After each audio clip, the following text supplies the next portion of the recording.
கர்த்தருடைய பரிசுத்த நாமத்திற்கு மகிமை உண்டாகட்டும். இந்த நாளிலும் கர்த்தர் தரக்கூடிய நல்வார்த்தை சங்கீதம் 128 அதிகாரம் 2 வசனம். உன் கைகளின் பிரயாசத்தை நீ சாப்பிடுவாய், உனக்கு பாக்கியமும் நன்மையும் உண்டாயிருக்கும். பிரியமானவர்களே, நம்மில் பலர் கடுமையாக உழைக்கக்கூடிய, நேர்த்தியாய் வேலை செய்யக்கூடியவர்கள்தான். நம்முடைய உழைப்பில் வரக்கூடிய லாபத்தை அல்லது சம்பளத்தை பல நேரங்களில் நாம் முழுமையாக அனுபவிக்க முடிவதில்லை.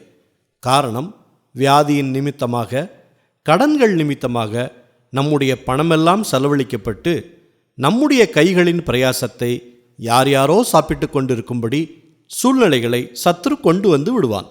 இந்த நாளிலும் கர்த்தர் இயேசு உங்களுக்கு இது போன்ற கட்டுக்களிலிருந்து விடுதலை கொடுத்து உங்கள் கைகளின் பிரயாசத்தை நீங்கள் சாப்பிடவும் அதன் மூலம் பாக்கியமும் நன்மையும் கிடைக்க செய்கிறார்.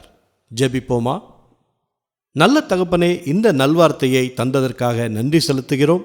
இப்பொழுதும் கடனில் இருக்கக்கூடிய மக்கள், வியாதியில் இருக்கக்கூடிய மக்களுக்காக நாங்கள் ஜெபிக்கிறோம்.